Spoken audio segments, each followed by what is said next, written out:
Class 10 chapter 3 pair of linear equations in two variable.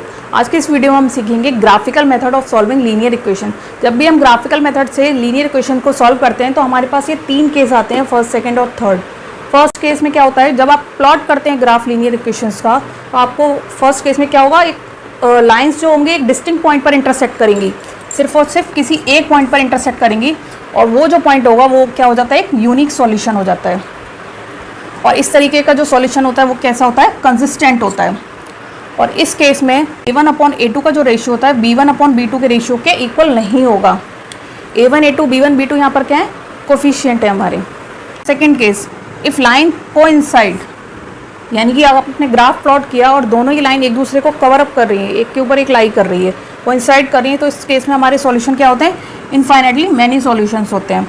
और इस तरीके का सॉल्यूशन कैसा होता है, कंसिस्टेंट एंड डिपेंडेंट। और इस केस में जो कोफिशिएंट का रेशियो होता है a1/a2 इज इक्वल्स टू होगा b1/b2 is equals to c1/c2।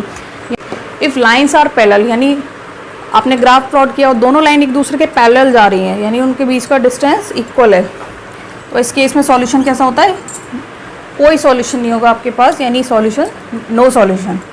और इस तरीके का सॉल्यूशन क्या कहते हैं, इनकंसिस्टेंट। और इस केस में जो रेशियो होता है कोफिशिएंट्स का, तो a1/a2 इज इक्वल होगा b1/b2 के, but not is equals to c1/c2।